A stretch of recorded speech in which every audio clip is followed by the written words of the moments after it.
छतरी चौक पर भांग की दुकान का मालिक राधेश्याम जब तक पंडित जी को मुफ्त में 2 गिलास भांग नहीं पिलाता था, तब तक वह किसी दूसरे ग्राहक को भांग नहीं बेचता था।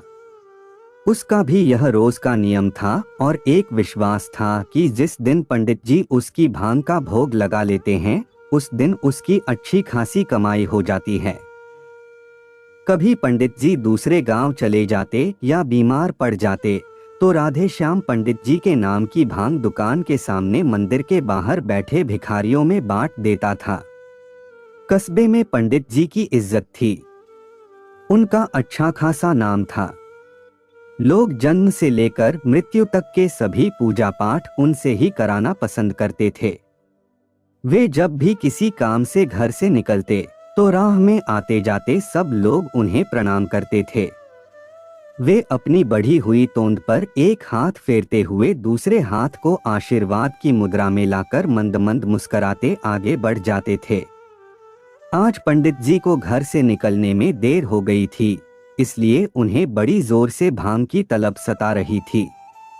वे बड़ी तेजी से छतरी चौक की ओर बढ़े चले जा रहे थे। रास्ते में उन्हें कौन प्रणाम कर रहा था या नहीं, इसका उन्हें जरा भी एहसास नहीं था। उन्हें तो मुफ्त के 2 गिलास भांग नजर आ रही थी। देर होने के चलते उन्हें यह भी डर सता रहा था कि कहीं राधेश्याम उनके हिस्से की भांग भिखारियों में न बांट दे। पंडित जी तेजी से चलते हुए अचानक एक आदमी से टकरा गए और गिरते गिरते बचे।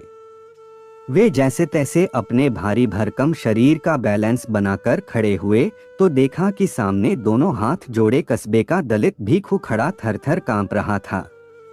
पंडित जी का पारा 7वें आसमान पर चढ़ गया। वे गुस्से में आग बबूला होकर चीखते हुए बोले, अधर्मी, तूने मुझे छूकर अपवित्र कर दिया। भिखू कांपते हुए गिड़गिड़ा रहा था, ब्राह्मण देवता माफ करें, मैं आपसे नहीं बल्कि आप मुझसे टकराए हैं। चुप रह, एक तो चोरी, ऊपर से तेरी सीना जोरी। पंडित जी को चिल्लाता देखकर वहां भीड़ जमा हो गई। तभी भीड़ का फायदा उठाकर भिखू वहां से चुपचाप निकल गया। पंडित जी का गुस्सा जैसे तैसे शांत हुआ तो अपने साथ लाए लोटे में से पानी हथेली पर निकालकर उसे अपने शरीर पर छिड़ककर उन्होंने पवित्र होने का ढोंग किया। फिर चल पड़े भांग की दुकान की ओर। राधेश्याम उनके हिस्से की भांग भिखारियों को देने जा ही रहा था कि पंडित जी पहुंच गए। पंडित जी का मन भिखू से टकराने से पूरी तरह दुखी हो गया था। इधर भांग की तलब में वे एक साथ दोनों गिलास भांग गटागट पी गए। कुछ देर शांत बैठने के बाद पंडित जी को महसूस हुआ कि भांग की तलब पूरी तरह मिटी नहीं है, तो उन्होंने राधेश्याम से 1 गिलास और भांग की मांग की। राधेश्याम को मस्खरी सूझी। क्या बात है पंडित जी, कल नहीं आओगे क्या? नहीं भाई, आज मन अशांत है। कमबख्त भिखू मुझसे टकरा गया था। राधेश्याम ने एक और गिलास भांग दी, जिसे पीकर लंबी डकार ले पंडित जी घर की ओर चल दिए। पर पूरे रास्ते भांग का नशा और भिखू उनके दिलो दिमाग से उतर नहीं रहा था, इसलिए वे दलित बस्ती में जा पहुंचे। पंडित जी को दलित बस्ती में आया देख दलितों में हलचल मच गई। भिखू और उसका परिवार हाथ जोड़े बार बार गिड़गिड़ाने लगा, ब्राह्मण देवता माफ करें, अनजाने में हमसे भूल हो गई। आप जो सजा देंगे वह हमें मंजूर है, भिखू ने कहा।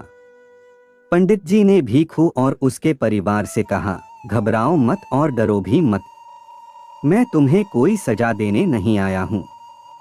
दरअसल गलती मेरी ही थी, मैं ही तेजी में था, इसलिए तुमसे टकरा गया।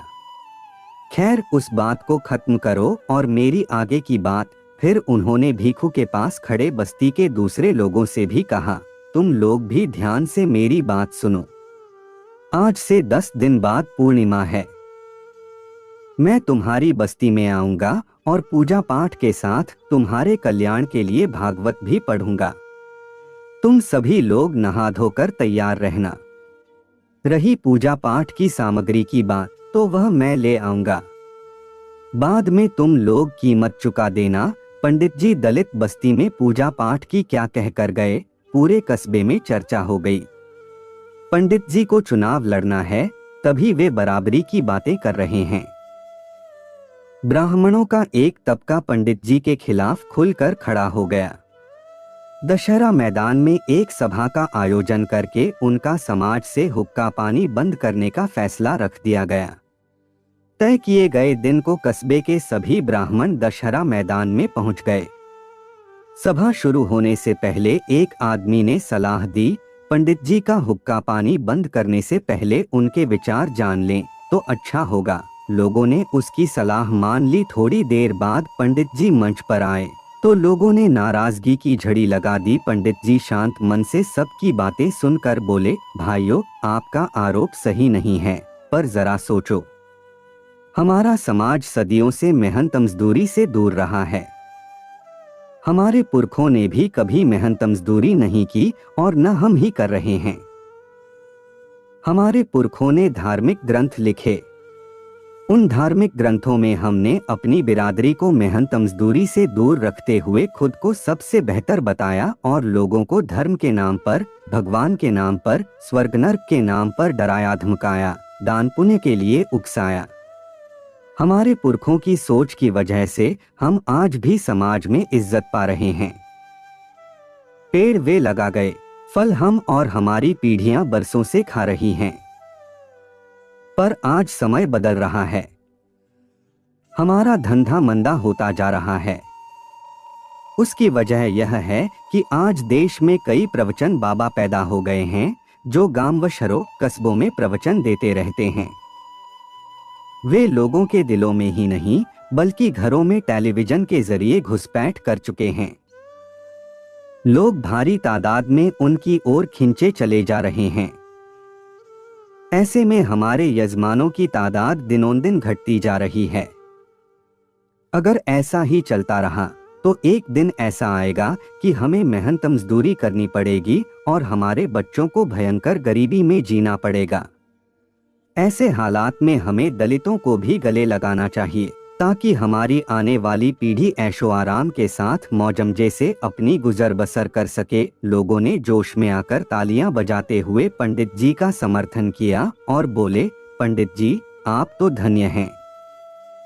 आपकी सोच बहुत अच्छी है। कुछ लोग नारे लगाने लगे, जब तक सूरज चांद रहेगा पंडित जी का नाम रहेगा। आपका समय निकलकर हमारे साथ था, इसके लिए आपका धन्यवाद। अगली बार फिर से मिलते हैं नए और रोचक वीडियो के साथ। चैनल को सब्सक्राइब करना न भूलें। धन्यवाद और शुभकामनाएं।